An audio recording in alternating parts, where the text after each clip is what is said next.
Alright, so we're going to talk a little bit more about guards. It may be that you haven't got a guard. That's fine by me, because what we saw earlier is that once I'm within range, yeah, and I hit you, you can almost certainly, you've got no defence. Bang! Yeah? Yeah, you're not going to get it. Bang!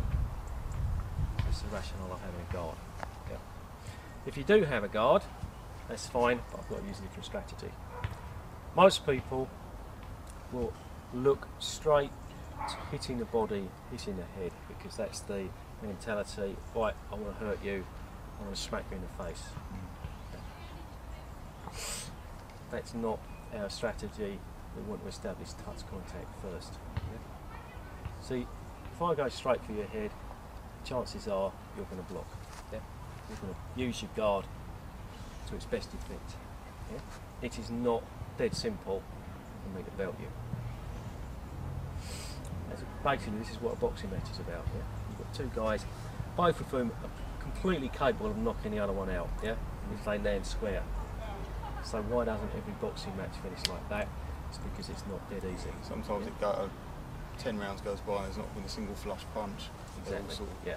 Because if you've got a skilled fighter, they're not easy to hit. Yeah. Okay. So we're not necessarily just trying to pick them off.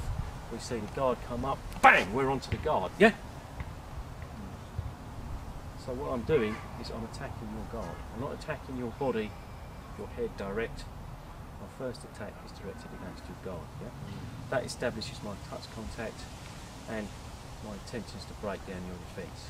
Okay? Let's look at ways in which we can do this. I can either use one hand at a time or I can use both hands at once. Yeah? If we use the both hands at once option, the chances are we're going to close in from the outside. Something like this. Yeah? So there you are, you've got your guard up, you're ready to punch. Bang! That's what I'm doing. Is it feasible? Well, I've got one big advantage.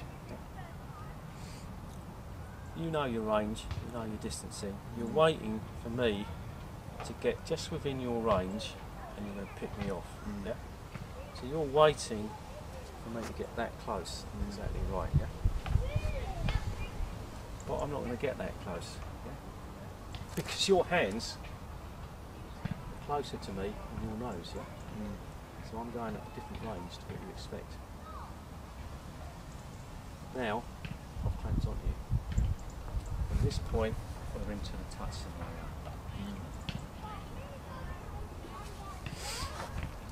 This clamping in, classic Shaolin Kung Fu, elbows in position. The first routine of our art, the very first one, the Sun Chen routine. It's this move, the golden scissors. In we go. Clamp in, close something down, yeah? If we use the hand individually, it's an inner block. If we use the two hands together, we're squashing your guard in. And it's a very powerful action, this one. When the body works this way, because of the way that the chest is set up, you get a lot of power. Yep. So that's our first option, yeah, two hands at once. Any variations on the guard you want to try out? Different guard? Okay. Makes it more difficult if one hand is very much in front of the other.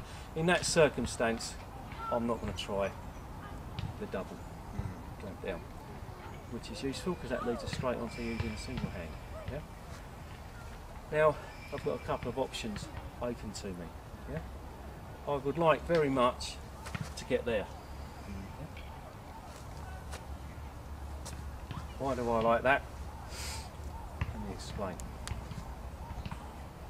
When we're here, it's very difficult for you to hit me with that hand. Yeah? Particularly if you try again.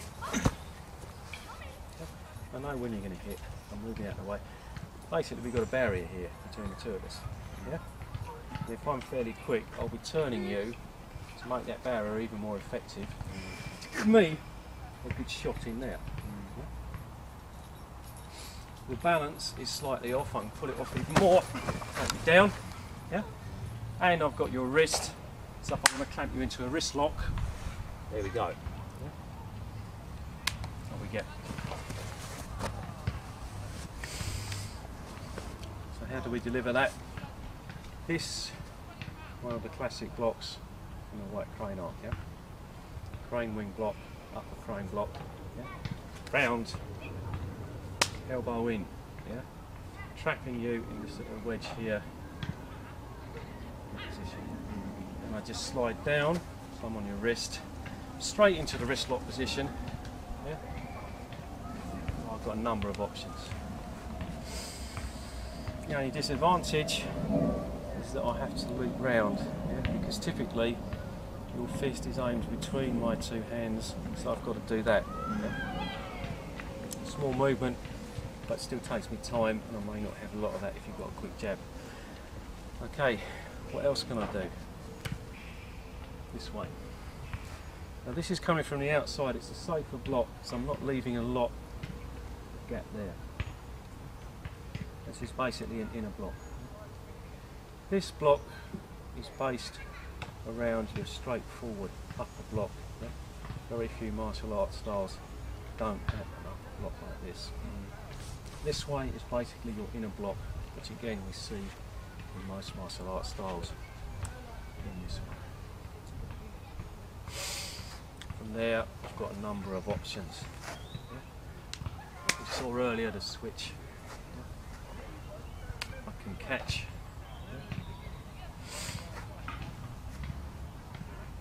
I can simply clear aside and hit through. I can scoop it out to make a bigger opening. Yeah? We slow that one down, scoop that way. So that's the next variation. We've come this way, outside to outside, this way, my inside, your outside. Another option, my outside, your inside. I've left that to last because it's not a favoured option. It's not a favoured option because you've got a line in to me there. So I've got to be more careful. If I can get your second hand, okay, not too big a worry about that.